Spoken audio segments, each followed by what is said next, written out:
बच्चों नमस्ते। कैसे हैं आप लोग? आशा करते हैं कि आप लोग जो है स्वस्थ होंगे और अपनी तैयारी में लगे होंगे। मित्रों, यूपी बोर्ड की परीक्षा यानी कक्षा 10 के अभ्यर्थियों के लिए ये वीडियो है। तो आप लोगों के लिए बहुत बहुत शुभकामनाएं कि आप अपनी तैयारी में लगे हैं और परीक्षाएं शीघ्र हैं। 22 फरवरी को आपका हिंदी का पेपर है, तो उसी हिंदी के पेपर में जो 20 नंबर का बहुविकल्पीय प्रश्न होता है, उन्हीं प्रश्नों को हम यहां देखेंगे। अब तक जितनी भी परीक्षाएं हुई हैं उन परीक्षाओं में पूछे गए प्रश्नों का अनुशीलन करके, साथ में प्रत्येक वर्ष में जो 5 सेट या 6 सेट में आपका पेपर बनता है उनका विश्लेषण करके इस जो है 20 प्रश्नों की श्रृंखला को तैयार किया गया है। और ये पूरी आशा है, आशा नहीं पूरा विश्वास है कि ये प्रश्न आपके पेपर में मिलेंगे। जितने भी 4 विकल्प हैं इनका विश्लेषण करके आपको बताया जाएगा और इन्हीं 4 विकल्पों में से मान लीजिए ये प्रश्न नहीं बनते हैं तो इन विकल्पों में से नया प्रश्न आपको पेपर में मिलेगा। तो थोड़ा सा विश्वास जता के देखिए। जो भी आप कक्षा 10वीं के जितने भी बच्चे हैं आप एक बार जो है देखिए और इस वीडियो को देख करके आपकी हिंदी के जो 20 नंबर है वो पक्का हो जाएगा। 20 नंबर जो है वो 100% आपको मिलेंगे ही मिलेंगे। तो आज हम देखेंगे कक्षा 10 में जो हिंदी का पेपर है उसमें 20 नंबर के जो प्रश्न है वो बहुविकल्पीय आते हैं। आपका जो 20 नंबर है वो बहुविकल्पीय रहेगा। 50 नंबर जो है रिटन में लिखित में रहेगा, उसकी भी तैयारी कराई जाएगी। आपको पूरा तरीका बताया जाएगा कि कैसे प्रश्न पत्र को हल करना है, ये आपको उत्तर लिखने की प्रक्रिया क्या है, किस ट्रिक का हम प्रयोग करें जिससे कि हम 90 से 95 या 95 से ऊपर नंबर तक पा सकें। पूरी जो है इस पूरी तैयारी के साथ में अयोध्या स्टडी पॉइंट जो है लगा रहेगा और आपकी परीक्षा तक आपकी तैयारी कराता रहेगा। तो उसमें जो है सारा तरीका बताया जाएगा आपको किस तरीके से आप पेपर हल करें कि आपको जो है 95 या उससे अधिक नंबर तक गेन हो जाए, यानी 95 नंबर तक या उससे अधिक नंबर तक मिल जाए। आपको पूरा तरीका बताया जाएगा, यहां तक कि कॉपी लिखने का तरीका, कॉपी कैसे लिखी जाए जिससे आपको पूरे में पूरा नंबर मिले। तो 20 नंबर तो ये आपके यहां से पक्के ही हो जाएंगे 1 2 3 वीडियो में। और उसके बाद में आपका जो है पेपर लिखने का तरीका, पेपर और जो रिटन में है, जो लिखित के हैं यानी जो गद्य है, काव्य है, उनसे रिलेटेड जो है विस्तृत प्रश्न आते हैं उनकी चर्चा करके और उनको लिखने का तरीका कैसा है। तो ज्यादा समय न लेते हुए सीधे सीधे हम आते हैं प्रश्नों की श्रृंखला पे, जो कि बहुविकल्पीय प्रश्न है। स्टार्टिंग में मिलते हैं, इनका आंसर आपको, इनका उत्तर जो हो OMR शीट पे लिखना है। इस प्लेटफॉर्म के माध्यम से OMR भरने का तरीका भी आपको जो है बताया जाएगा बस अति शीघ्र ही। तो सबसे पहला यहां पे देखना है, पहला प्रश्न है रानी केतकी की कहानी के लेखक कौन है? रानी केतकी की कहानी के लेखक कौन है? पहला विकल्प है सदा सुखलाल, उसके बाद में दूसरा है लल्लू लाल, तीसरा है इंसा अल्लाह खां और चौथा है सदल मिश्र। मित्रों, जो आपके 20 नंबर के प्रश्न हैं वो जो है लगभग 20 पार्टों में बटे हुए हैं, जिसमें से ये पहला पार्ट है आपका हिंदी गद्य साहित्य का इतिहास, हिंदी काव्य साहित्य का इतिहास, यानी हिंदी गद्य साहित्य के इतिहास से 5 नंबर का और हिंदी काव्य साहित्य के इतिहास से भी 5 नंबर। और उसके बाद अन्य जो है वो जो है आपके ग्रामर से हैं और काव्य सौंदर्य के तत्व से हैं, शब्द निर्माण के तत्व से हैं, इन सभी से हैं। तो आइए पहला प्रश्न देखते हैं, रानी केतकी की कहानी के लेखक कौन है? सदा सुखलाल, इंसा अल्लाह खां, लल्लू लाल, इंसा अल्लाह खां और सदल मिश्र। तो यहां पे अब देख लेते हैं एक एक करके, इन सबकी रचनाओं को हम देख लेते हैं। मित्रों, यहां पर इन सबकी रचनाओं को देख लेते हैं, तब स्पष्ट हो जाएगा कि इसके लेखक कौन है। ये सदा सुखलाल, इनकी रचना क्या है? इनकी रचना है सुख सागर। क्या है? इनकी रचना है सुख सागर। हो सकता है ये ना पूछ करके इसी के बारे में पूछा गया होता। तो सदा सुखलाल की रचना क्या है? सुख सागर। लल्लू लाल की प्रसिद्ध रचना क्या है? प्रेम सागर। लल्लू लाल की प्रसिद्ध रचना क्या है? प्रेम सागर। लल्लू लाल की प्रसिद्ध रचना प्रेम सागर है। और इसके बाद में इंसा अल्लाह खां, इंसा अल्लाह खां, ये इन्हीं की रचना है। और सदल मिश्र जो है नासिकेतोपाख्यानम। सदल मिश्र की क्या है? नासिकेतोपाख्यानम। सदल मिश्र की रचना क्या है? नासिकेतोपाख्यानम। तो आपको उत्तर मिल गया होगा कि इस प्रश्न का उत्तर क्या है, यानी इंसा अल्लाह खां रानी केतकी की कहानी, यानी इस प्रश्न का उत्तर क्या है? सी विकल्प आपका सही हो जाएगा। क्या सही हो जाएगा? सी विकल्प सही हो जाएगा, यानी इंसा अल्लाह खां जो है इंशाअल्लाह खां है किसके, रानी केतकी की कहानी, यानी यहां पर हम ले सकते हैं इसको, इंशाअल्लाह खां की रचना क्या है, रानी केतकी की कहानी। क्या है, रानी केतकी की कहानी। क्या है, रानी केतकी की कहानी। तो ये आपको यहां पे देखिए एक विकल्प के माध्यम से 4 बनने वाले प्रश्नों की तैयारी हो जा रही है यहां पर। ये इस तरीके से इन चारों में से अगर कोई भी प्रश्न आपका पूछा जाता है तो क्या हो जाएगा, ये आपका तैयार हो जाएगा। यहां से अगर प्रश्न पूछा जाता है तो सदा सुखलाल सुख सागर, लल्लू लाल प्रेम सागर, इंशाअल्लाह खां रानी केतकी की कहानी और सदल मिस्र नासकेतो पाख्यानम, ये हिंदी गद्य के 4 स्तंभ माने जाते हैं।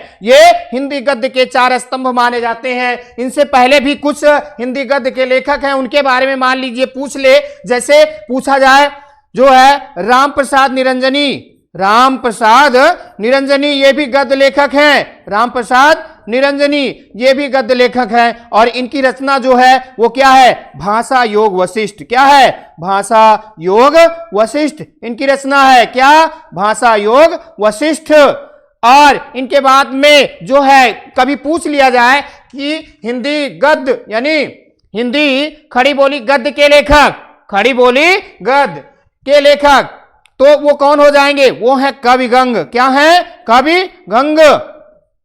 हिंदी गद्य के खड़ी बोली के प्रथम लेखक कौन है, कवि गंग हैं। या खड़ी बोली गद्य के प्रथम लेखक इस तरीके से पूछा जाता है, ये कौन है, कवि गंग हैं। और इनकी पहली रचना क्या है, इनकी पहली रचना है चंद छंद वर्णन की महिमा, चंद छंद वर्णन की महिमा।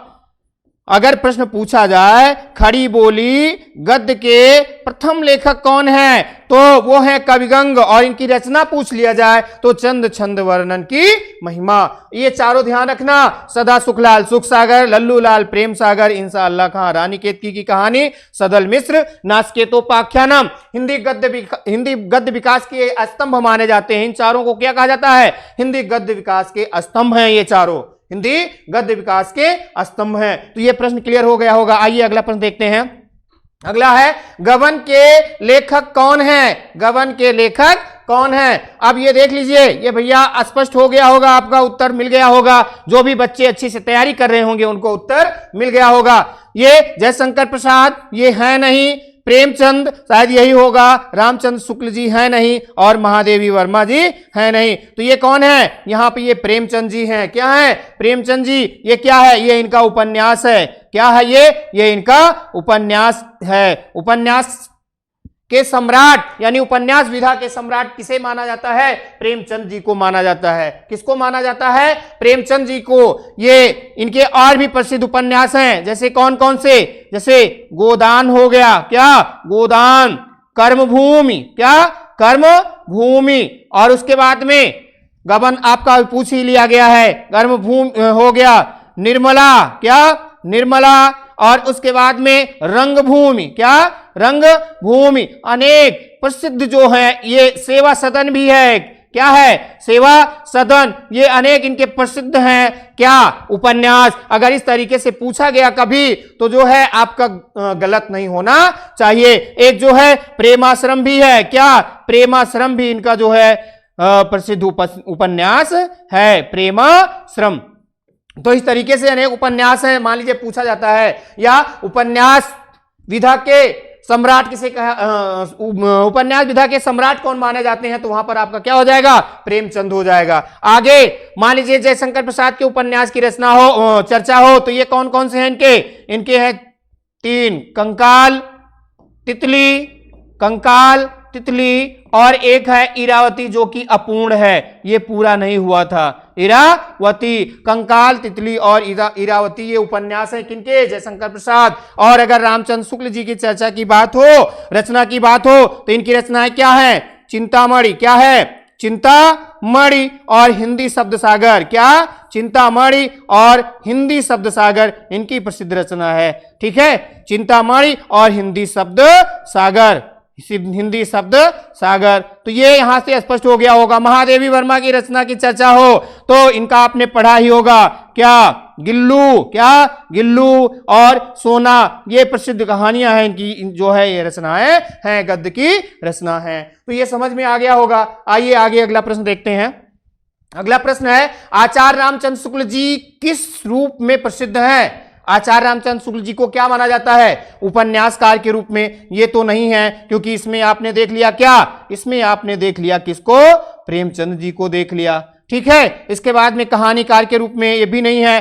प्रेमचंद जी उपन्यास में तो हैं ही, साथ में कहानियां भी इनकी बहुत अच्छी अच्छी हैं, तो कहानी के क्षेत्र में भी जो है प्रेमचंद जी का योगदान है। नाटककार में जो है जयशंकर प्रसाद जी का नाम आ जाता है। किसका नाम आ जाता है? जयशंकर प्रसाद जी का। नाटककार के रूप में किसे माना जाता है? जयशंकर प्रसाद जी को। और आलोचक के रूप में तो यही आपका विकल्प सही हो जाता है, यानी कौन सा? डी प्रश्न। इस प्रश्न का उत्तर कौन सा हो जाएगा? आचार्य रामचंद्र शुक्ल जी किस रूप में प्रसिद्ध हैं? तो ये आलोचक के रूप में प्रसिद्ध है। क्या है? ये आलोचककार हैं। क्या है ये?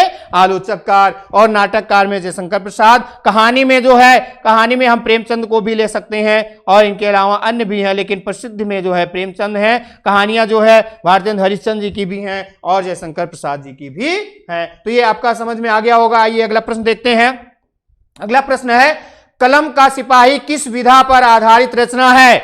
आपके जो पाठ्यक्रम में है विधाएं हैं, जैसे निबंध है और उसके बाद में नाटक है, उपन्यास है, कहानी है और उसके बाद में जो है रेखा चित्र है, रिपोर्टाज है, गद्य खंड है। इस तरीके की अनेक विधाएं हैं जिनसे पूछा जा सकता है कि ये किस विधा की रचना है। तो जो कलम का सिपाही है ये किस विधा की रचना है, ये पूछा जा रहा है। तो कलम का सिपाही, ये देखिए जीवनी का मतलब ये होता है जो किसी के जीवन के बारे में लिखे, जो किसी के जीवन के बारे में लिखे। आत्मकथा जो स्वयं के बारे में लिखी जाती है। आत्मकथा क्या होती है? जो स्वयं के बारे में कोई लिखता है, अपने बारे में अपनी कथा लिखता है। जो है कहानी जो है ये किसी घटना पर आधारित रचना होती है, जो कि मतलब बहुत बड़ी नहीं होती है, छोटी होती है। ये क्या होती है? किसी घटना पर आधारित रचना होती है, गद्य रचना। नाटक जो है ये जो है बड़ा होता है, ये खंडों में बटा हुआ होता है। और इसके बाद में जो है अन्य भी है, जैसे जो है एकांकी भी होता है। नाटक और एकांकी, यानी एकांकी जो होता है वो नाटक के अपेक्षा छोटा होता है। रिपोर्टाज है और डायरी है, इस तरीके की अनेक विधाएं हैं। तो ये कलम का सिपाही क्या है? ये जीवनी है। क्या है ये जीवनी है। इसके जो लेखक हैं वो कौन है? वो अमृत राय जी हैं। कौन है वो? अमृत राय जी। और ये किसकी जीवनी है? ये मुंशी प्रेमचंद जी की जीवनी है। किसकी जीवनी है ये? मुंशी प्रेमचंद जी की। यहां पे ये भी पूछ सकता है कि जो है कलम का सिपाही किसकी जीवनी है? तो ये मुंशी प्रेमचंद जी की जीवनी है। और इसके लेखक का पूछा जाए तो ये अमृत राय। और किस विधा की रचना है? तो ये जीवनी विधा की रचना है। तो यहां पे विकल्प क्या सही हो जाएगा? ए। ध्यान रखना, इन्हीं में से आपको परीक्षा में प्रश्न मिल जाएंगे, इनके अलावा कहीं और से नहीं। जो बताया गया कि 22 फरवरी के 20 प्रश्न यहीं से, तो यहीं से मिलेंगे आपको। कहां से? यहीं से, यानी इस वीडियो से। पूरे वीडियो को स्किप मत करिएगा, देखिएगा, तो यहीं से आपको जो है प्रश्न मिल जाएंगे। ध्रुव स्वामिनी नाटक के लेखक कौन है? ध्रुव स्वामिनी नाटक के लेखक कौन है? मुंशी प्रेमचंद जी हैं नहीं, चूंकि ये इन्होंने उपन्यास और कहानी लिखा है। राम कुमार वर्मा जी ये भी नहीं, इनकी एकांकी है। क्या है? दीपदान जैसी प्रसिद्ध एकांकी है। कौन सी? दीपदान जो है बहुत ही प्रसिद्ध एकांकी है। ठीक है। उसके बाद में जयशंकर प्रसाद, इन्होंने क्या ये नाटक लिखे हैं, ये नाटककार हैं, ये नाटक क्षेत्र के सम्राट भी कह सकते हैं। तो जो है महादेवी वर्मा ये है नहीं, यानी यहां पर विकल्प सी सही हो जाता है आपका इस प्रश्न का। ठीक है। इनके और भी हैं नाटक, जैसे चंद्रगुप्त, क्या? चंद्रगुप्त, स्कंदगुप्त, क्या?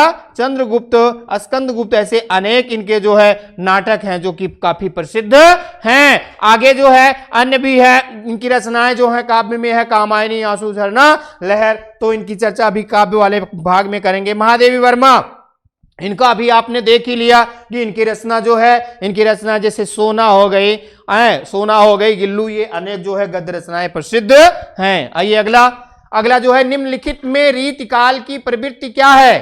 प्रवृत्ति मतलब किस पर आधारित रचनाएं की जाती हैं। जैसे आदिकाल में जो है वीरतापूर्ण यानी वीर रस से युक्त रचनाएं थी, भक्ति काल में भक्तिपूर्ण रचनाएं थी, रीतिकाल जो है तीसरा काल माना जाता है। कौन सा? तीसरा काल, यानी जो उत्तर मध्य काल होता है। पूर्व मध्य काल जो भक्ति काल होता है, उत्तर मध्य काल रीतिकाल होता है। तो ये पूछ रहे हैं कि इसकी प्रवृत्ति क्या है, इसमें रचनाएं किस पर आधारित थी।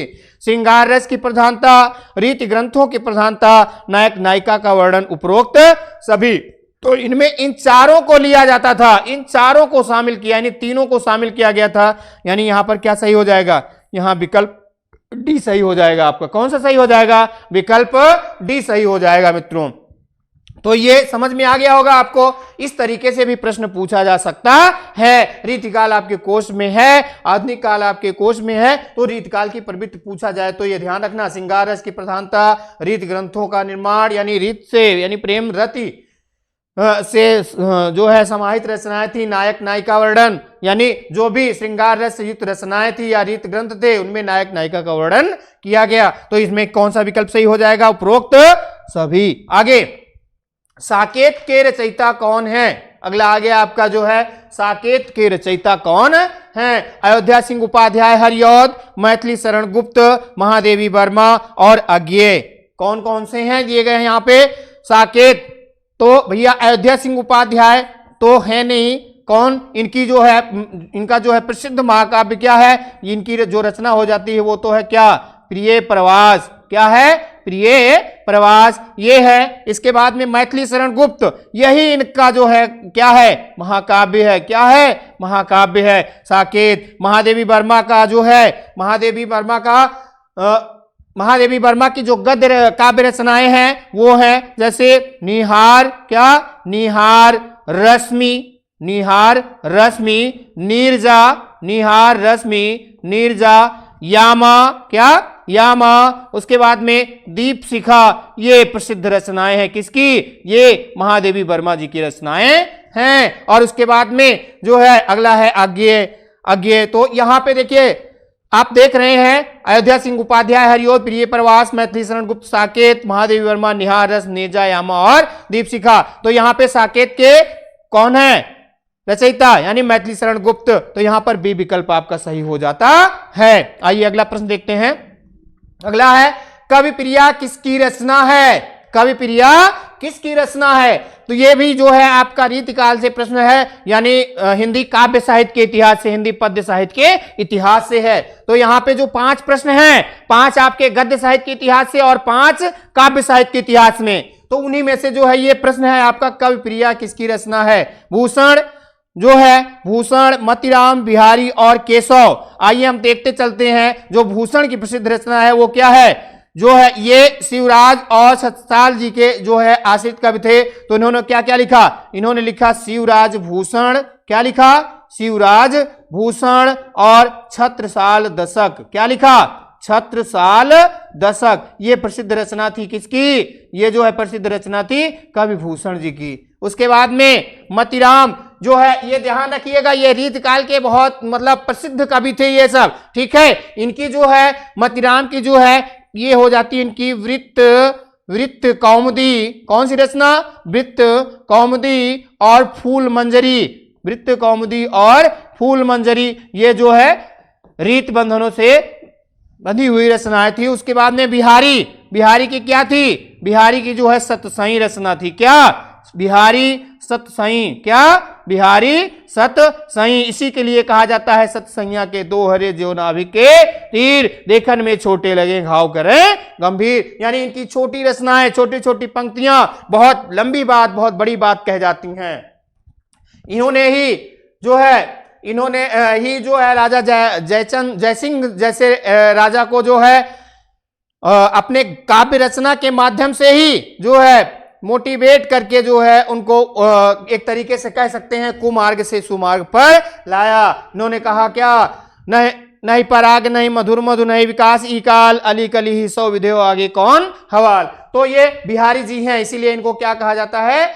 इनको जो है गागर में सागर वाली बात कहा जाता है, यानी थोड़े में बहुत अधिक कह देते हैं। आगे केशव। अब भैया केशवदास जो है इनकी प्रसिद्ध रचना क्या है? रामचंद्रिका। क्या है? रामचंद्रिका। रामचंद्रिका आपने देख लिया। कवि प्रिया भी इन्हीं की रचना है, तो यहां पे डी विकल्प सही हो जाएगा। रामचंद्रिका, कवि प्रिया, रसिक प्रिया, क्या रसिक प्रिया, ये सब जो है इनकी प्रसिद्ध रचनाएं हैं। रामचंद्रिका, कवि प्रिया और रसिक प्रिया। और तो ये यहां पे आपका क्या सही हो जाएगा, यहां पे विकल्प डी सही हो जाएगा। आइए अगला प्रश्न देखते हैं। अगला प्रश्न है धर्मवीर भारती की रचना कौन सी है? धर्मवीर भारती की रचना कौन सी है? ये भारत दुर्दशा, भैया ये तो किसकी है? ये जो है भारतेंदु हरिश्चंद्र जी की है। किसकी? भारतेंदु हरिश्चंद्र जी की है। एक रचना इनकी और प्रसिद्ध है, भारतवर्षोन्नति कैसे हो सकती है, निबंध है। इसके बाद में दूसरा क्या है, दूसरी रचना गोदान है। ये किसकी है? ये प्रेमचंद जी की रचना है। ये किसकी रचना है? ये प्रेमचंद जी की रचना है। उसके बाद में गुनाहों का देवता, भाई यही है धर्मवीर भारती जी की रचना। किसकी? ये धर्मवीर भारती जी की रचना है। किसकी रचना है? ये धर्मवीर भारती की। और इसके बाद में अगली जो आपकी लिखी गई है यामा, ये महादेवी वर्मा जी की रचना है। ये किसकी है? ये महादेवी वर्मा जी की रचना है। चारों विकल्प इसलिए बताए जा रहे हैं कि ये विकल्प ना पूछ करके इनमें से कोई एक प्रश्न में समाहित करके ले ले, प्रश्न में जोड़ के ले ले, तो आपका उत्तर गलत ना हो। तो यहाँ पे क्या सही हो जाएगा? यहाँ पे सी आपका सही हो जाएगा। धर्मवीर भारती की रचना कौन सी है? गुनाहों का देवता। ये चारों का विश्लेषण करते चल रहे हैं ताकि इनसे प्रश्न पूछा जाए तो आपका गलत ना हो। बच्चों आगे देखते हैं, प्रिय प्रवास के रचयिता कौन है? प्रिय प्रवास के रचयिता कौन है? आपको बताया गया ना अभी, बिहारी लाल। इनकी आपने देखा क्या? बिहारी सतसई। इनकी कौन सी रचना है? बिहारी सतसई है, यानी ये हो नहीं सकती है इनकी, ठीक है, बिहारी सतसई। इसके बाद में सूरदास। सूरदास का क्या है? सूरदास की जो रचनाएं हैं, सूरदास की जो प्रसिद्ध रचनाएं हैं कौन कौन सी हैं मित्रों?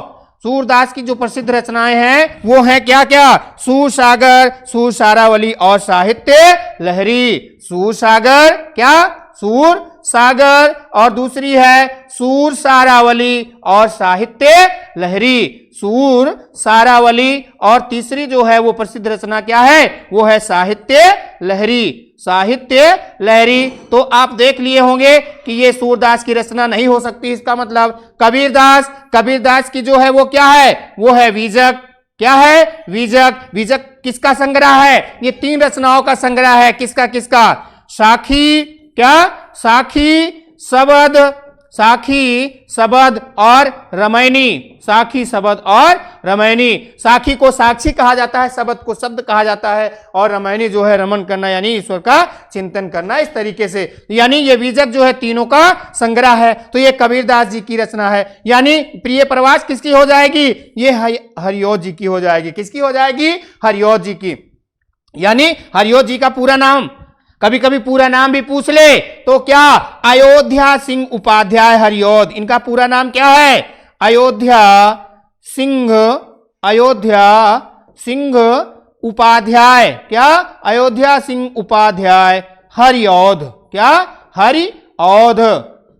हरिऔध। उपाधियां जो मिलती हैं तो वैसे ही इनको उपाधि मिली किसकी? हरिऔध की। जैसे हरिश्चंद्र जी को भारतेंदु की उपाधि मिली। तो यहां पे जो है आप समझ गए होंगे, यहाँ पे प्रिय प्रवास किसकी रचना है या इसके रचयिता कौन है? तो हरिऔध जी हैं। ठीक है, आइए आगे देखते हैं। आइए अगला प्रश्न है, नाना वाहन नाना वेशा। ये आपका हिंदी काव्य साहित्य शुरू हो गया। क्या शुरू हो गया?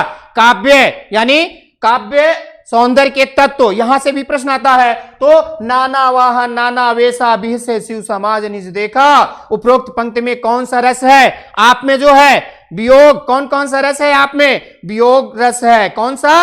वियोग रस है, यानी करुण रस, करुण रस। और उसके बाद में जो है हास्य रस। आपकी रचना में कौन कौन सा है? आपके पाठ्यक्रम में जो है करुण रस और हास्य रस। तो भैया देखिए, नाना वाहन नाना वेशा बिहसे शिव समाज निज देखा, यानी शिव के समाज को देख करके, यानी जब भगवान शिव जी की बारात जाती है तो उसमें अनेक तरह के लोग जाते हैं। बिच्छू, सर्प जो है, गाय बैल जो है सब जाते हैं, अनेक तरीके के जो भी जानवर हैं, छिपकली हैं, चूहे हैं, सब जाते हैं। तो उन्हीं में कहा जा रहा है कि नाना वाहन नाना वेशा विशेष समाज ने देखा। कुछ लोग अर्धनग्न हैं, कुछ लोग नंगे हैं, कुछ लोग आधे कपड़े पहने हुए हैं, कुछ लोग भभूत से अपने शरीर को पूरा जो है सने हुए हैं भभूत में। तो इस तरीके से बाराती जाते हैं तो उनको देख करके सब लोग हंसते हैं। तो यानी हंसने वाली बात जहां होती है वहां कौन सा रस होता है? करुण रस होगा नहीं, शांत रस होगा नहीं, यानी हास्य रस होगा और वीर रस होगा नहीं। ये यहां पे आपका करुण रस भी है। क्या है? आपके कोष में करुण रस भी है। करुण रस का स्थायी भाव क्या होता है? करुण रस का स्थायी भाव योग। करुण रस का स्थायी भाव जो है वो क्या है? शोक। क्या है? करुण रस का स्थायी भाव जो है शोक है। शोक। करुण रस का स्थायी भाव क्या है? शोक। और उसके बाद में जो है यहाँ पे हास्य रस, कभी कभी पूछ ले, हास्य रस का स्थायी भाव हास, और वीर रस का स्थायी भाव उत्साह। क्या? वीर रस का उत्साही भाव उत्साह। तो इस तरीके से अगर प्रश्न आए तो आपका गलत ना हो। आइए अगला देखते हैं। अगला प्रश्न जो है, धाये धाम काम सब त्यागी मनोरंग निधि लूटन लागी। क्या? धाये काम साम तब त्यागी मनोरंग के निधि लूटन लागी।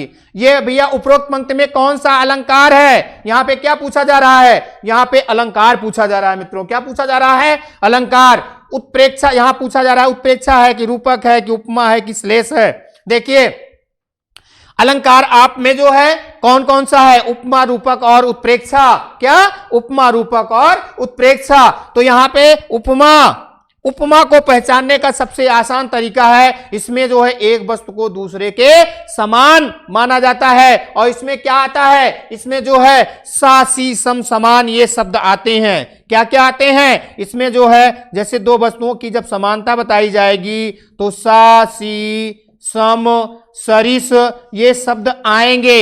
एक वस्तु को दूसरे के समान जब बताया जाएगा, सा सम सरिस से जैसे रूप, इस तरीके के शब्द आते हैं। रूपक में इस तरीके के शब्दों का अभाव होता है, यानी एक को दूसरी वस्तु ही मान लिया जाता है, यानी दोनों में कोई भेद नहीं होता है। उत्प्रेक्षा में जो है यहां पे क्या आते हैं? यहां पे मनु, मानो, क्या? मनु, मानो, जनु, जानो, जनहु, जनहु, जानौ, मनहु, मानौ, इस तरीके के शब्द आते हैं। क्या? जनहु, जानौ, मनहु, मानौ, जनहु, जानौ और मनहु, मनहु, मानौ, मनहु, मानहु, इस तरीके के शब्द आते हैं। कहां पे? ये जो है आते हैं किसमें? ये आते हैं उत्प्रेक्षा में। तो आपको एकदम आसानी से समझ में आ जाएगा। जैसे यहां पे कहा जाए, क्या? यहां पे कहा जाए चरण सम कमल, ये कहा जाए चरण सम कमल, इस तरीके से। या फिर कहा जाए यहां पे चरण कमल कह दिया जाए। क्या? चरण कमल। क्या कह दिया जाए? चरण कमल। या यहां पे कह दिया जाए क्या? मानो, मानो चरण कमल, मानो चरण कमल। तो यहां पे आप देख रहे हैं कि मनु, मानो, जन, जानो ये शब्द आ रहे हैं, और यहां पे जो है ये शब्द कोई ऐसा वाचक शब्द नहीं आ रहा है, और यहां पे सासी सम समान आ रहे हैं। तो यहां पे आप देख रहे हैं कि मनहु आया है। क्या? मनहु, मनहु आया, इसका मतलब यहां क्या हो जाएगा? ए विकल्प सही हो जाएगा। उत्प्रेक्षा, उत्प्रेक्षा जैसे सोहत ओढ़े पीत पट श्याम सलोने गात मनोनील मन शैल पर आतप पर्यो प्रभात। यहां मनो शब्द आ जाता है, इसलिए कौन सा अलंकार हो जाता है? उत्प्रेक्षा। और जैसे उपमा में है, जैसे पीपर पात सरिस मन डोला, पीपर पात सरिस मन डोला, इस तरीके के उपमा में आते हैं। ठीक है। जैसे और यहां पे हो गया रूपक में, जैसे चरण कमल बंदो हरिराई, यानी चरण और कमल के बीच में कोई वाचक शब्द नहीं है। और उत्प्रेक्षा में जो है मनु, मानो, जनु, जानो, जनहु, जानो ये वाचक शब्द होते हैं। और उपमा में सा सी सम सरिस ये शब्द आते हैं। जैसे सीता जो है, सीता जो है शीत निशा सम आई, ये कहा जाए तो सम आ गया, यानी सीता जो है जब लंका में आती हैं, यानी रावण हर के लाता है, तो जो है उनकी जो है पत्नी मंदोदरी कहती हैं, रावण की पत्नी मंदोदरी कहती हैं, क्या कहती हैं कि सीता सीत निशा सम आई, कहती हैं कि हे रावण, अपने पति से कहती हैं कि इनको छोड़ दो, नहीं तो ये जो है जिस तरीके से शीत यानी ठंडी रात आती है तो पौधे जो है पाले ओले आज के कारण मुरझा जाते हैं, वैसे ही ये जो सीता जी हैं यहाँ अयोध्या से यहाँ आई हैं, यानी वन से आप हर के लाए हैं, तो ये भी जो है पूरे लंका को उसी समान जो है झुलसा देंगी। और वही होता भी है जब रावण बात नहीं, तो यहाँ पे क्या है, सीत निशा सम आई, तो सम आ गया है, तो इसलिए यहाँ पे क्या हो गया, यहाँ पे जो है उपमा अलंकार। उत्प्रेक्षा का एक एग्जाम्पल और प्रसिद्ध है, जैसे फूले काश सकल महिषाई जनु वर्षा ऋतु प्रकट बुढ़ाई, तो वहां पे क्या हो जाता है, उत्प्रेक्षा, जनु शब्द आ गया, क्या आ गया, जनु शब्द आ गया। जैसे रूपक में एक और है प्रसिद्ध, क्या, स्वान रूप संसार है, स्वान रूप संसार है, भूखन दे झक मार, तो रूप आ गया, रूप समान सा सी सम आएगा, तो वहां क्या हो जाएगा, उपमा अलंकार हो जाएगा। जैसे यहां पे हो गया क्या, पायो जी मैंने राम रतन धन पायो, तो राम रतन है यानी रूपक है, यानी राम और रतन को एक समान मान लिया गया है, राम के नाम को रत्न के समान मान लिया गया है। तो आपका हम आशा करते हैं कि अलंकार से अगर प्रश्न आएगा तो वो गलत नहीं होगा। संकट के दौरान सदा मित्र का साथ हो, रहती है मुस्कान, कट जाते हैं कष्ट सब, उपरोक्त पंक्ति में कौन सा छंद है। तो यहां पे देखिए, पहली बात तो आपके कोर्स में जो है दो है, तो उन्हीं से पूछा जा सकता है, कहीं और से पूछा नहीं जाएगा। तो यहां पे देखिए दोहा, दोहा तो हो ही नहीं सकता, और इसके बाद में देख लीजिए कि रोला, ये भी नहीं हो सकता क्योंकि इनमें 4 चरण होते हैं, और यहाँ पे जो है 4 चरण होते हैं, चारों में जो है मात्राएं बड़ी होती हैं, यानी ये बड़े रूप में होते हैं, तो इसका मतलब ये नहीं है। सोरठा हम देख सकते हैं कि सोरठा हो सकता है या नहीं, इसको हम कैसे देखें। चौपाई, चौपाई में 4 चरण होते हैं और प्रत्येक में 16 मात्राएं होती हैं। अब यहाँ देख लें हम मात्रा कितनी है, यहाँ पे देखिए, यहाँ पे सन लिखा हुआ यानी अनुस्वार भी है, यानी यहाँ पे 2 हो जा रही, यहाँ पर 1, यहाँ पर 1, और उसके बाद में यहाँ पर जो है 2 हो जा रही हैं, उसके बाद में यहाँ पर 2 हो जा रही, यहाँ पर 2 हो जा रही, यहाँ पर 1, यानी कितनी, 3, 2, 5, 2, 7, 2, 9, 2, 11, यानी क्या होता है, सोरठा में पहले और तीसरे चरण में क्या होती हैं, 11 मात्राएं होती हैं, और दूसरे और चौथे चरण में क्या होती हैं, 13 मात्राएं। यानी यहां पर आपका क्या सही हो जाएगा, यहां आपका सी विकल्प सही हो जाएगा, यानी ये क्या है, सोरठा है। क्या है ये, सोरठा दोहा का उल्टा होता है। दोहा में पहले और तीसरे चरण में 13 और दूसरे तथा चौथे चरण में जो है 11 मात्राएं होती। इसको अर्धसम मात्रिक भी कहा जाता है, अर्धसम मात्रिक छंद भी कहा जाता है मित्रों। क्या कहा जाता है, अर्धसम यानी आधे समान, यानी आधे समान, तो इसको क्या कहा जाता है, अर्धसम मात्रिक छंद भी कहा जाता है, अर्धसम मात्रिक छंद भी कहा जाता है इनको मित्रों। आइए आगे अगला प्रश्न देखते हैं। सदैव शब्द का संधि विच्छेद क्या होगा, क्या कहा गया है, इसमें यह कहा जा रहा है कि सदैव शब्द का संधि विच्छेद क्या होगा। यहां पर देखना है कि आपके कोर्स में कौन कौन सी संधियां दी गई हैं, जो है उनके आधार पर देखना है। आप में जो है संधि संधि का अगर मान लीजिए प्रश्न पूछा जाए, तो जहां पर मान लीजिए ये क्या दिया जा रहा है, सदैव शब्द दिया जा रहा है, क्या दिया जा रहा है, सदैव। तो यहां पर देखें हम जो शब्दों का मेल है वो क्या है, यहां पे देखिए सद धन अयो लिखा है। क्या लिखा है, सद, पहली बात तो ये शब्द ही सही नहीं है। उसके बाद में दूसरा क्या है, सद धन अयो है, क्या है, सद धन अयो, ये भी नहीं सही है। उसके बाद में अगला जो है वो क्या है, सदा धन एव है, ये सही हो सकता है, लेकिन अभी देखते हैं ये क्या है, ये भी क्या लिखा है, सदा धन अयो लिखा है, तो ये गलत है, इसलिए ये भी गलत हो जाता है। ठीक है, अब ये हम देखें कैसे सही है, इनका संधि विच्छेद कैसे सही है। ये पहली बात तो दोनों शब्द सही हैं।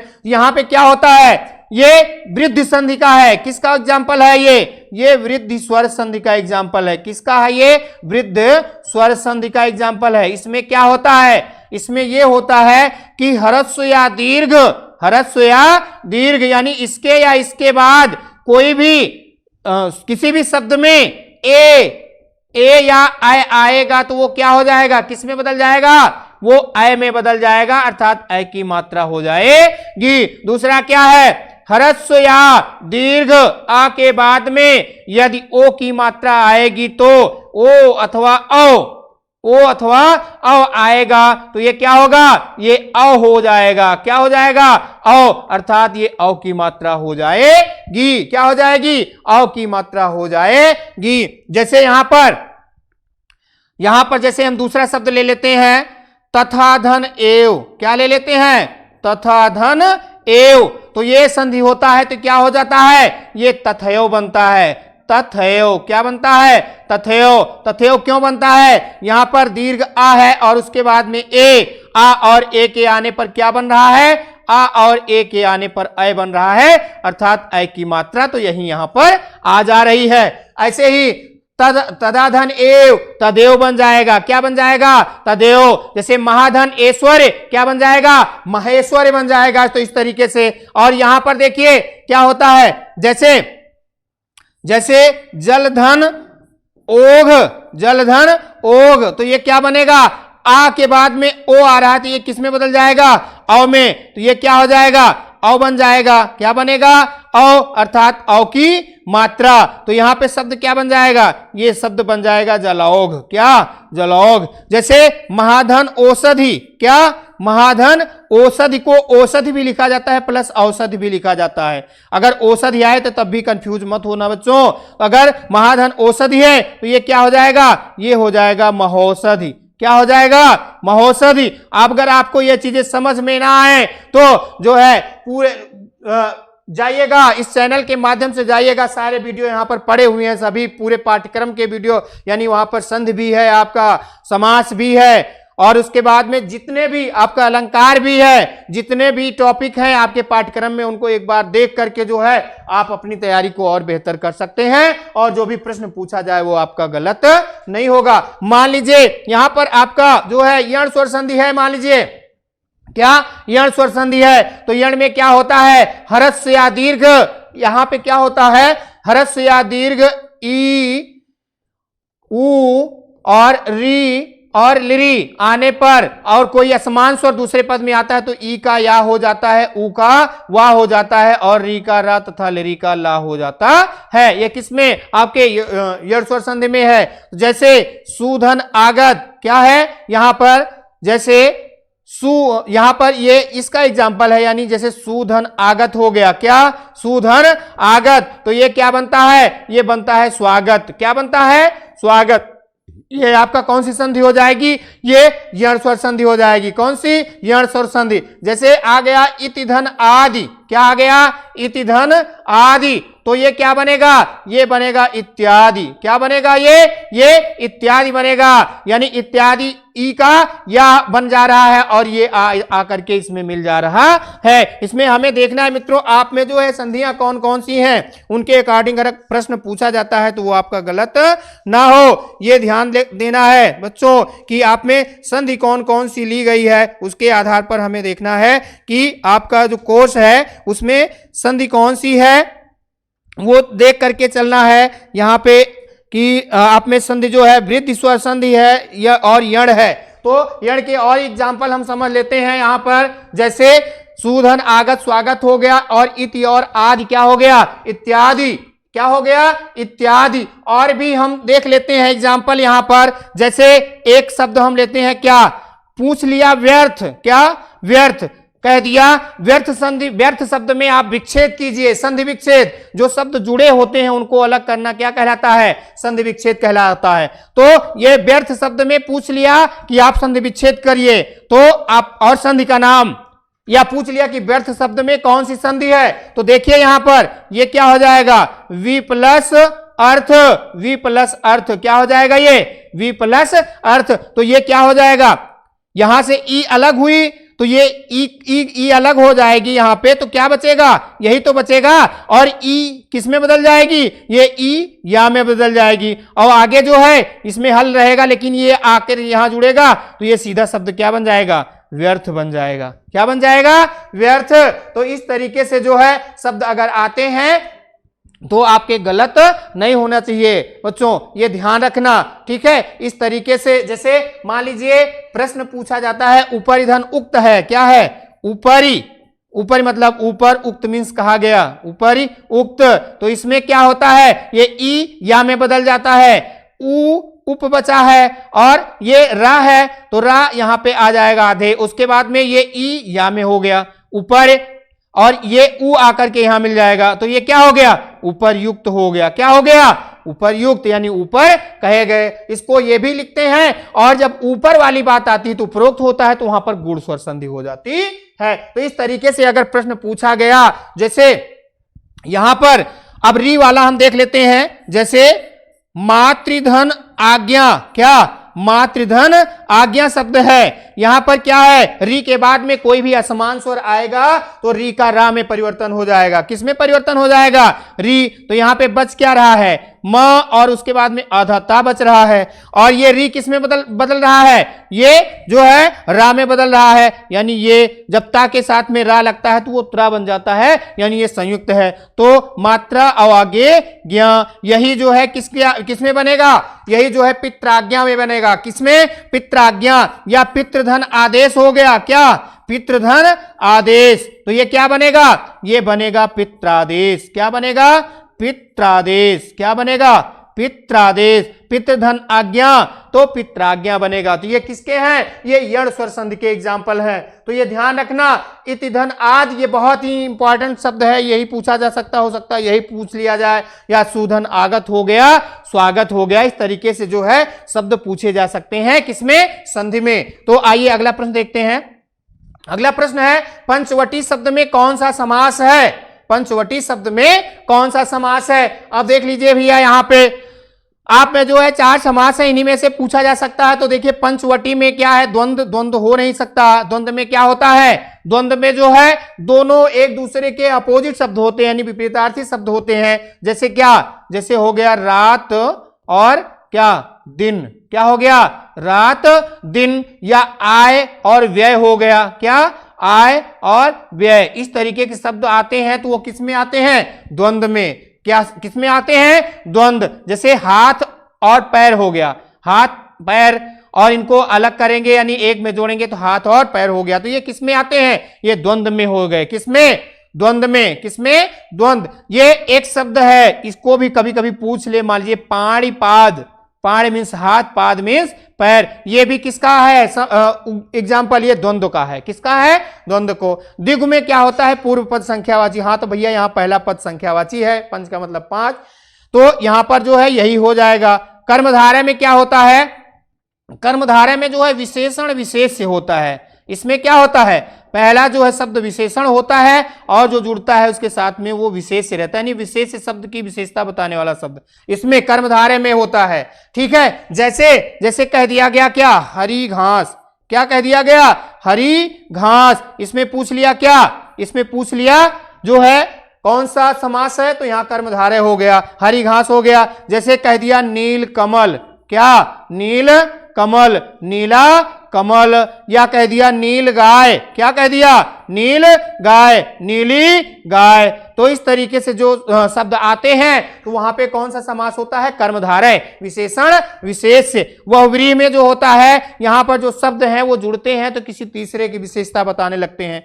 जैसे पंकज, क्या है, पंकज शब्द हो गया, या चंद्रशेखर शब्द हो गया। क्या, चंद्रशेखर। इस तरीके के शब्द आपस में, चंद्र और शिखर, चंद्र है शिखर पर जिसके, अर्थात ये किसके लिए हो जा रहा है, ये भगवान शिव जी के लिए। जैसे एक दंत हो गया, एक दांत है जिसके, अर्थात वो किसको कहा जाता है, प्रभु गणेश जी को। जो लंबोदर, लंबा है उधर जिसका, अर्थात प्रभु गणेश जी। गजानन कह दिया गया, गज है आनन यानी गज है शिव जिसका। तो ये अगर शब्द आते हैं तो ये किसमें हो जाता है, बहुव्रीहि में। कर्मधारय में आपका बताया गया विशेषण विशेष से होता है। द्विगु में जो है आपका संख्यावाची, जैसे यहां पर आपने पंचवटी देख ही लिया, अन्य भी शब्द हो सकते हैं। जैसे क्या, चौराहा शब्द हो गया। क्या, चौराहा शब्द हो गया, या त्रिकोण शब्द हो गया। क्या, त्रिकोण शब्द हो गया, या चौकोर शब्द हो गया। इस तरीके के शब्द आते हैं, या चौराहा शब्द हो गया, या नवरात्र शब्द हो गया। इस तरीके के शब्द आते हैं, यानी पहला पद जो है संख्यावाची हो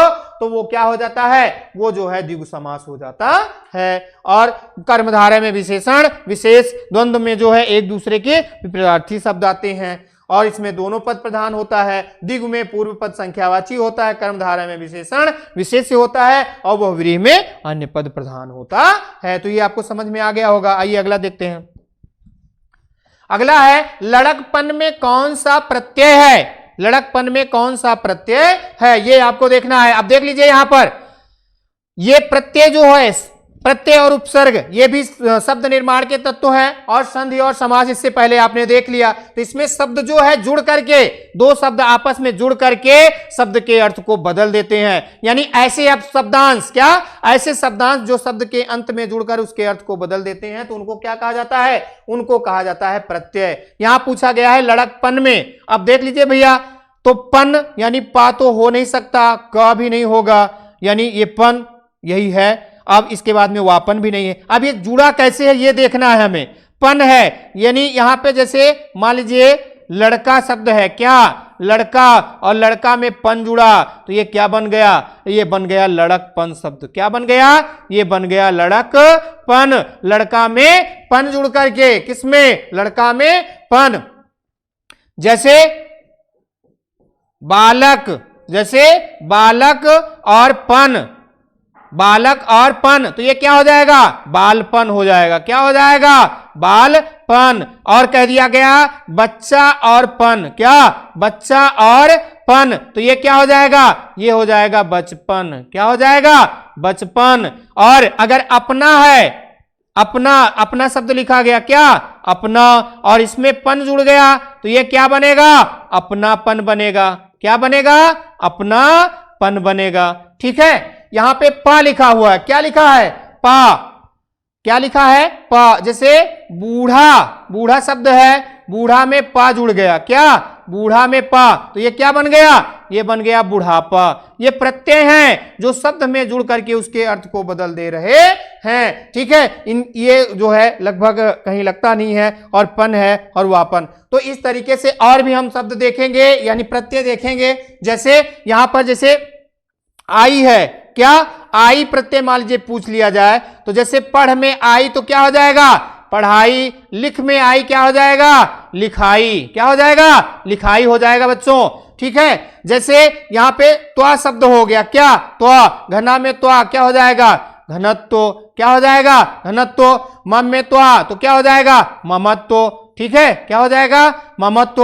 और भी अनेक शब्द हैं जो अंत में जुड़ करके जो है शब्द के अर्थ को बदल देते हैं। जैसे ता मान लेते हैं, मित्र में ता क्या हो गया, ये मित्रता। शत्रु में ता क्या हो गया, ये शत्रुता बनेगा। ये अंत में जुड़ रहे हैं शब्द के, कहां जुड़ रहे हैं, अंत में। तो इस तरीके के जो है शब्द जुड़ते हैं तो इनको क्या कहा जाता है, इनको कहा जाता है प्रत्यय। क्या कहा जाता है, इनको प्रत्यय। तो यहां पे जो है कौन सा सही हो जाएगा, सी विकल्प, यानी लड़कपन में क्या है, पन प्रत्यय है। आइए अगला शब्द देखते हैं। अगला प्रश्न, काम, जो आप में जो है तत्सम तद्भव से भी प्रश्न पूछा जा सकता है। तो काम शब्द का तत्सम शब्द क्या है। यहां पर कार्य, कार्य होगा नहीं, ये तत्सम खुद अपने आप है। तो काम शब्द का तत्सम पूछ रहा है। उसके बाद में काज, ये दोनों एक दूसरे से मिले हुए, यानी ये तीनों का अपना संबंध है एक, ये तीनों। और काम का जो है ये यही सही हो जाएगा, यानी काम का जो तत्सम रूप है वो कर्म हो जाएगा। कार्य, कार्य, कार्य जो है अपने आप में क्या है, कार्य एक तत्सम शब्द है, और इसका जो तद्भव होगा वो होगा काज या कारज। काज भी कहा जाता है और कहीं कहीं कारज भी कहा जाता है। तो ये क्या है, ये तीनों अलग हैं, यही सही हो गया सी। यहां पर क्या सही हो गया, सी। और भी बहुत प्रचलित शब्द हैं जो पूछे जा सकते हैं, जैसे दधि है, क्या दधि, दधि का जो ये दधि जो है ये तत्सम शब्द है, इसका तद्भव क्या हो जाएगा, दही हो जाएगा। क्या हो जाएगा, दही। जैसे धर्म शब्द है, धर्म, इसका पूछा गया तद्भव, तो ये क्या हो जाएगा, धाम शब्द हो जाएगा। क्या हो जाएगा, धाम। जैसे दुग्ध शब्द है, क्या दुग्ध, इसका तद्भव पूछा गया तो क्या हो जाएगा, दूध हो जाएगा। क्या हो जाएगा, दूध। तो इस तरीके से अगर पूछा जाता है, और मान लीजिए जैसे एक शब्द है प्रचलित काफी, कंकती पूछ लिया गया, क्या कंकती, तो क्या हो जाएगा, ये कंकती का नहीं हो जाएगा कंघी। इस तरीके के अगर शब्द पूछे जाएं तो ध्यान रखना बच्चों। ठीक है। तत्सम और तद्भव से भी प्रश्न पूछा जा सकता है। आइए अगला प्रश्न देखते हैं। अगला प्रश्न है, निम्नलिखित में कमल शब्द का पर्यायवाची है। कमल शब्द का पर्यायवाची है नीरज, यानी कहा जाता है अंबुज वारिज, यानी इसका मतलब ये है कि यानी सभी हैं। क्या है? सभी। किसके पर्यायवाची हैं? सभी जो है कमल के पर्यायवाची हैं, यानी सब हैं। देखिए इसके लिए जो है जब आपको पर्यायवाची का वीडियो पढ़ाया गया है, यानी पढ़ा हुआ है इस चैनल के माध्यम से जो है पढ़ाया गया है, अयोध्या स्टडी पॉइंट के माध्यम से, तो वहां से जाकर के आप पर्यायवाची को पढ़ सकते हैं। वहां पे बताया गया था, यदि मान लीजिए जो है पानी की पर्यायवाची बताने वाले शब्द हैं, क्या पानी की पर्यायवाची बताने वाले कुछ शब्द हैं, जैसे क्या जल हो गया, क्या जल, या नीर, क्या नीर, या वारी, या अंबु। जल, नीर, वारी। यहां नहीं समझ में आया, आगे ले लेते हैं। जैसे मान लीजिए पानी की पर्यायवाची बताने वाले शब्द हैं कुछ, ध्यान रखना ये ट्रिक है बहुत, इसके माध्यम से आपकी 4-5 पर्यायवाची अच्छे से तैयार हो जाएंगे। पानी की पर्यायवाची क्या है? जल है, क्या जल, नीर और वारी, क्या जल, नीर, वारी, अंबु। जल, नीर, वारी, अंबु और तोय, ये किसकी पर्यायवाची हैं? ये सब पानी की पर्यायवाची हैं। किसकी पर्यायवाची हैं? ये पानी की पर्यायवाची हैं। जल, नीर, वारी, अंबु और तोय।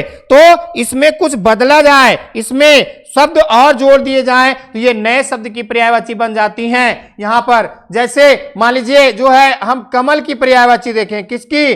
कमल की। तो क्या हो जाएगा? जलज, क्या जलज, यानी जा जोड़ दें तो क्या हो गया? ये कमल की पर्यायवाची। नीर में जा जोड़ दिए तो किसकी पर्यायवाची हो गई? ये नीर में जा, तो ये किसकी पर्यायवाची हो गई? कमल की। वारी में जा जोड़ दिए तो ये किसकी पर्यायवाची हो गई? ये कमल की हो गई। और अंबु में जा जोड़ दिए तो ये किसकी पर्यायवाची हो गई? ये भी हो गई किसकी पर्यायवाची? ये भी कमल की हो गई। और तोय में जा, तोय पानी था, जा जोड़ दिया तो ये कमल की पर्यायवाची। और इसी में जो है अगर हम द शब्द जोड़ते जाते हैं अंत में, क्या द, जैसे क्या हो गया? जलद, क्या हो गया? जलद, या नीरद, जा की जगह दा कर दें तो ये पर्यायवाची बादल की हो जाएगी। या वारिद कर दें मित्रों, क्या बच्चों, अगर वारिद कर दें तो ये किसकी पर्यायवाची हो गई? बादल की। और अगर कर दें अंबुद, क्या अंबुद, और उसके बाद में तोयद, तो ये किसकी पर्यायवाची हो जाएगी? ये हो जाएगी आपकी बादल की। इसी में हमें समुद्र की देखना है तो समुद्र की पर्यायवाची, तो इसमें क्या हो जाएगा? जलधि, यानी धी, सब में धी जोड़ देंगे तो क्या हो जाएगा? ये जलधि, समुद्र की। और उसके बाद में नीरधि, ये भी समुद्र की पर्यायवाची हो जाएगी। और वारिधि, क्या वारिधि, ये भी समुद्र की पर्यायवाची हो जाएगी। और अंबुधि, क्या अंबुधि, ये भी समुद्र की पर्यायवाची हो जाएगी। और तोयधि, ये किसकी पर्यायवाची हो जाएगी? ये भी। तो इस तरीके से अगर कहीं प्रश्न पूछा जाए तो आपका गलत नहीं होगा, आशा करते हैं। यानी अगर इस तरीके से है, कोई शब्द जुड़ा नहीं है तो चलो ये पानी को हो गई, अगर जा जुड़ा हुआ है तो इसका मतलब तुरंत समझ जाइए कि ये कमल की पर्यायवाची है। दा जुड़ा हुआ है तो इसका मतलब ये तुरंत समझ जाइए कि ये बादल की है। और धी शब्द जुड़ा है तो ये समझ जाइए कि समुद्र की पर्यायवाची है। एक तरीके से जान लीजिए, एकदम आसान ट्रिक है। इसमें जो है आपके एक शब्द देख लेने मात्र से जो है आपके 25-30 पर्यायवाची शब्द तैयार हो जा रहे हैं। आइए अगला देखते हैं, निम्नलिखित में नकारात्मक वाक्य कौन सा है? यहां पर वाक्य से भी एक प्रश्न पूछा जाएगा आपका। तो बच्चे खेलते हैं, यानी इसमें ना जैसी कोई बात नहीं है। मोहन लिखता नहीं है, यहां पर नहीं आ गया है। क्या आ गया है? नहीं। सत्यम जाता है, यह भी नहीं है। सौरभ विद्यालय जाता है, यह भी नहीं हो सकता। यानी यहां पर क्या हो जाएगा? जो है यहां पर जो है बी ऑप्शन सही हो जाएगा, यानी मोहन लिखता है नहीं है, ये नकारात्मक वाक्य हो गया। साधारण वाक्य बच्चे खेलते हैं, विधि या विधानवाचक जिसको कह सकते हैं। और जो है एक प्रश्नवाचक वाक्य भी होता है। क्या? प्रश्नवाचक वाक्य भी होता है। जैसे तुम क्या पढ़ते हो, इस तरीके से अगर पूछ लिया जाए, तुम क्या पढ़ते हो, इस तरीके का अगर वाक्य आता है तो ये क्या हो गया? ये प्रश्नवाचक वाक्य में आएगा। तो इस तरीके से अगर वाक्य से प्रश्न आए तो वो भी आप गलत मत करना। आइए अगला प्रश्न देखते हैं। अगला है, निम्नलिखित में वाच्य का भेद नहीं है। क्या कह रहा है? वाच्य का भेद नहीं है। कर्मवाच्य, भाववाच्य, क्रियावाच्य, कर्तृवाच्य। तो क्रियावाच्य तो होता नहीं है, यानी यहां पे जो विकल्प सही हो जाएगा वो सी सही हो जाएगा। देखिए कर्तृवाच्य, कर्मवाच्य, भाववाच्य। वाच्य किसे कहते हैं? शब्द के जिस रूप से यह पता चले कि वाक्य में किसकी प्रधानता है, उसे ही क्या कहा जाता है, उसे ही वाच्य कहा जाता है। जैसे कर्तृवाच्य क्या है, कर्तृवाच्य जैसे कहा गया क्या, बच्चे ने, जैसे कहा गया बच्चे ने पढ़ा, बच्चे ने पढ़ा, तो ये क्या हो गया, ये हो गया कर्तृवाच्य, यानी यहां पर कर्ता के द्वारा काम किया जा रहा है। ठीक है, और इसके बाद में जो है कर्मवाच्य, कर्मवाच्य जैसे कहा गया क्या, पुस्तक पढ़ी गई, यानी यहां पर कर्म की प्रधानता है, यानी पुस्तक की प्रधानता हो गई। ठीक है, तो ये क्या हो गया, ये कर्मवाच्य हो गया। भाववाच्य में क्या होता है, ये वाक्य तीसरे में बदल जाता है, क्या तीसरे में, यानी बच्चे से क्या कह दिया गया, यहां पे वाक्य इस तरीके से बन जाता है, बच्चे से पुस्तक पढ़ी गई, बच्चे से पुस्तक पढ़ी गई, इस तरीके से भाव उत्पन्न हो रहा है, तो ये इस तरीके से वाक्य बनता है। जैसे यहां पर कहीं कहीं पर ने छिपा भी रहता है, जैसे बालक पढ़ता है तो वहां पर जो है आ गया वो कर्तृवाच्य में आएगा, और उसके बाद में जैसे कहा गया पढ़ा जाता है तो ये वहां कर्मवाच्य में, और उसके बाद में बालक से पढ़ा जाता है तो वो भाववाच्य में आ गया है, या पुस्तक पढ़ी जाती है ये कहा गया तो वो कर्मवाच्य में होगा। ये ध्यान रखना। तो वाच्य तीन है, कर्मवाच्य, कर्तृवाच्य और भाववाच्य। कर्तृवाच्य में कर्ता की प्रधानता होती है, जैसे यहाँ पे बच्चा करता है इसकी प्रधानता है।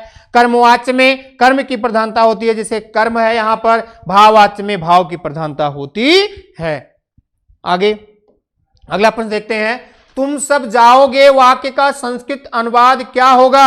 आपका संस्कृत अनुवाद भी आएगा, इसमें आपको सर्वनाम शब्दों को, संज्ञा शब्दों को अच्छे से समझना होगा, तब आपका यह प्रश्न गलत नहीं होगा। तो यहां पे क्या देखना है आपको, यहां पे देखना है कि तुम सब जाओगे वाक्य का संस्कृत अनुवाद क्या होगा। यहां पे तुम सब लिखा हुआ है, तुम यानी ये होगा नहीं। ठीक है, युवाम यानी तुम दोनों को बता रहा है, यानी ये भी नहीं होगा। यानी कह रहा है यूयम गमिष्यत, भैया ये हो सकता है, यहां पे भी यूयम है, यहां पे भी यूयम है, तो यहां पे देखिए ये जो है आपका गलत जा रहा है, यानी क्या होगा, यूयम गमिष्यत गमिष्यत गमिष्यथ, क्या हो जाएगा, गमिष्यथ, क्या हो जाएगा, गमिष्यथ, ये आपका सही हो जाएगा। गमिष्यामा ये होगा नहीं। ठीक है, ये उत्तम पुरुष में जा रहा है। देखिए कैसे पता चला, अब हमें यह देखना है कि तुम सब किस पुरुष और किस वचन में है, तुम सब किस पुरुष और किस वचन में है।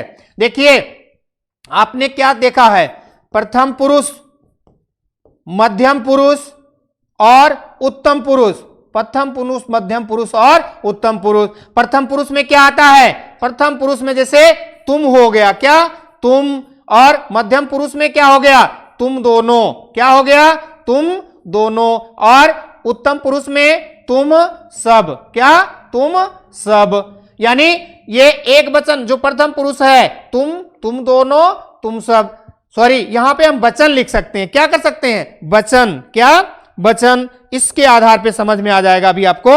तो ठीक है, यहां पे हम क्या करते हैं, यहां पहले वचन कर देते हैं, यहां इसको थोड़ा सा समझ लें तो आपका जो है कभी गलत नहीं होगा, क्या आपका पूछा जाए। यानी ये यहां पे हम कर दें क्या, प्रथम पुरुष, क्या प्रथम पुरुष, ये आपका मध्यम पुरुष है, क्या है, ये सर्वनाम शब्द हैं, ये मध्यम में आते हैं, और उत्तम पुरुष में क्या आ जाता है, उत्तम पुरुष में मैं या हम आ जाता है, क्या मैं या हम, और उसके बाद में हम दोनों, क्या आया, हम दोनों आया, और उसके बाद में हम सब, क्या हम सब। इस तरीके के अगर शब्द रहते हैं तो वो किस में आते हैं, वो आते हैं उत्तम में, और इसमें क्या हो जाता है, वह दोनों, वह दोनों, और वह सब, वह सब। यानी ये सर्वनाम शब्द हैं, यानी कर्ता भी मान लिया जाता है इनको, क्या सर्वनाम शब्द। तो यहां पे तुम सब कहा जा रहा है, क्या कहा जा रहा है, तुम सब, क्या कहा जा रहा है, तुम सब। तो इसको हमें देखना है भैया ये क्या है, तुम सब यानी किस में है, किस पुरुष में है, ये प्रथम पुरुष में है नहीं, मध्यम पुरुष में है नहीं, मध्यम पुरुष में है, मध्यम पुरुष बहुवचन में है, किस में है, मध्यम पुरुष बहुवचन। तो मध्यम पुरुष बहुवचन में क्या बनता है, तुम युवाम यूयम, मध्यम पुरुष में यूयम बनेगा। क्या बनेगा? यूयम। तो यही यूयम यहां आ गया है। कहां आ गया है? यूयम। अब यह इसकी क्रिया में जाना है, जाओगे। क्या? जाओगे। लकार कौन सा ये देखना है, यानी ये जो है लिट लकार है, जिसमें क्या होता है? गमिष्यत गमिष्यतः, गमिष्यन्ति, गमिष्यस गमिष्यतः, गमिष्यथ, गमिष्याम गमिष्यावः, गमिष्यामा। तो यहां पे क्या हो जाएगा? ये गमिष्यत हो जाएगा। क्या हो जाएगा? गमिष्यत। जैसे इसी में अभी वह पर कोई वाक्य पूछ लिया गया, जैसे पूछ लिया गया वह पढ़ता है। क्या? वह पढ़ता है। तो ये वाक्य तो हमें पता हो गया कि प्रथम पुरुष एक वचन है। क्या है ये? प्रथम पुरुष एक वचन। तो वह का क्या होता है? संस्कृत में क्या होता है? सह होता है। क्या? सह। और पढ़ता, क्या? पढ़ता। पढ़ता का क्या हो जाएगा? अब ये लट लकार का वर्तमान काल का है, तो पठति पठता पठंती बनता है, तो क्या हो जाएगा? यहां पर सह पठति हो जाएगा। क्या हो जाएगा? सह पठति हो जाएगा। इस तरीके से वह सब पढ़ते हैं, तो यहां पे क्या हो जाएगा? ते पठंती। क्या हो जाएगा? ते पठंती, ते पठंती। और अगर कर दिया गया वह पढ़ती है, तो ये क्या हो जाएगा? सा पठति होगा। क्या होगा? सा पठति। क्या होगा? सा पठति। वह पढ़ती है, यानी सा का मतलब वह होता है। इसका रूप सह तोते चलता है और स्त्रीलिंग में साते ताह चलता है। तो ये आपका सही हो गया होगा। आइए अगला प्रश्न देखते हैं। अगला प्रश्न है, घोड़ा दौड़ता है, वाक्य में घोड़ा का पद परिचय। यानी पद परिचय का मतलब ये हो गया कि जो संज्ञा रहेगा तो उसके संज्ञा का वचन और जो है भेद बताना रहेगा। सर्वनाम शब्द का रहेगा तो सर्वनाम का जो है भेद बताना रहेगा और उसका लिंग बताना रहेगा। और उसके बाद में जो है भेद, सर्वनाम का भेद बताना रहेगा और किस पुरुष में है उसको बताना रहेगा। और उसके बाद में जो है अगर विशेषण है तो उसके भेद बताना रहेगा और जो है वचन बताना रहेगा। तो यहां पे पूछ रहा है वाक्य में घोड़ा का पद परिचय है, घोड़ा शब्द को पूछ रहा है। घोड़ा तो एक वचन जातिवाचक संज्ञा, एक वचन जातवाचक संज्ञा शब्द ये कह रहा है। पुल्लिंग शब्द, तो घोड़ा तो पुल्लिंग ही है। घोड़ा क्या है? पुल्लिंग है। तो आगे और विकल्प देख लेते हैं। द्विवचन, तो द्विवचन है नहीं, यानी ये पहले ही गलत हो गया। व्यक्तिवाचक संज्ञा ये भी नहीं है, यानी ये विकल्प गलत हो गया। ये कह रहा है एक वचन समूहवाचक संज्ञा, ये भी नहीं है। और इसके बाद में बहुवचन जातिवाचक संज्ञा, यानी ये भी नहीं है। इसमें आपको क्या ध्यान देना है? इसके लिए आपको संज्ञा, सर्वनाम, विशेषण और क्रिया अच्छे से तैयार होना चाहिए। और अगर इसको देखना है तो जो है इस चैनल के माध्यम से आप जो है संज्ञा, सर्वनाम, विशेषण, क्रिया को देख करके अपनी तैयारी कर सकते हैं। तो यहां पे क्या? घोड़ा दौड़ता है, वाक्य में घोड़ा का पद परिचय क्या होगा? तो यहां पर यही विकल्प सही हो जाएगा, एक वचन जातिवाचक संज्ञा पुल्लिंग शब्द। तो मित्रों ये रहा आज का आपका जो है 20 प्रश्नों का स्वरूप, यानी 20 प्रश्नों की श्रृंखला। इसमें से आपको जो है आशा नहीं पूरा विश्वास दिलाते हैं कि 15 से 17 प्रश्न इसी में, बस इस प्रश्न को हूबहू ना लेकर के इनके विकल्पों से जो है लिया जा सकता है। ये प्रश्न आपको अवश्य मिलेंगे, आपके प्रश्न पत्र में होंगे। वो प्रश्न पत्र में, उन प्रश्न पत्र में होंगे जो आपको OMR में गोला करना है, यानी इसका आंसर आपको गोला करके OMR में देना है। इस चैनल के माध्यम से आपको OMR कैसे भरना है, क्या सावधानियां रखनी है, उसके बाद में जो विस्तृत प्रश्न है उनका उत्तर कैसे देना है, इसकी जो है विस्तृत जानकारी आपको दी जाएगी। तो मित्रों बस वीडियो को पूरा देखिएगा और जो चैनल पे पहली बार आए हैं वो कृपया चैनल को सब्सक्राइब कर लें, लाइक और कमेंट करें और अपने मित्रों तक जरूर भेजें। तो मित्रों अयोध्या स्टडी पॉइंट जो ऑनलाइन प्लेटफॉर्म है ये अपनी तैयारी के लिए, आपकी तैयारी के लिए तत्पर रहेगा और आपकी तैयारी बेहतरीन कराएगा। और आप अपने हिंदी पाठ्यक्रम में यानी 95 से अधिक नंबर लाएंगे, 95 से अधिक अंक लाएंगे, ये मेरा वादा है। बस क्या है, केवल आप साथ बना करके देखिए मित्रों। तो आज के लिए इतना ही, धन्यवाद मित्रों।